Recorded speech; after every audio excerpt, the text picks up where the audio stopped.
गळा जर खोल असला तरी तो ॲडजस्ट होतो, पण रुंदीला गळा जर जास्त असला आणि त्यात समोरच्याची तब्येत कमी असली तर तो गळा खूप असा डीप झालेला असला तर खूप असा पसरट दिसतो. तर मग अशा वेळेस काय करतो, गळा शिवल्यानंतर तो आपल्याला कमी करायचा असतो. तर त्यासाठी काय करायचं आहे, दोन्हीचा मध्यभाग काढून घ्यायचा आहे.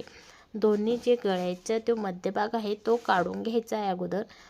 त्या अगोदर काय करायचं, शिलाई मार्जिन जी ठेवलेली असते आपण, ती कमरेसाठी जी शिलाई मार्जिन आहे ती उसवायची आहे, म्हणजे ओपन करून घ्यायची, कारण कमरेला ब्लाऊज कमी पडेल.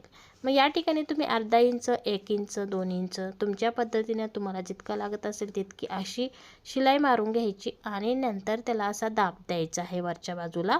आणि या ठिकाणी तुम्ही लेसही लावू शकता, बटन लावू शकता, फुलं लावू शकता, कोणतेही डिझाईनचे बनवून कपड्याचे बनवून फुलं तयार करून या ठिकाणी लावू शकता.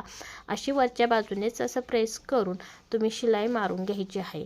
अगदी छान दिसतो गळा. या ठिकाणी गळ्याला सुद्धा तुम्ही लेस लावू शकता, अशी फुलंसुद्धा लावू शकता.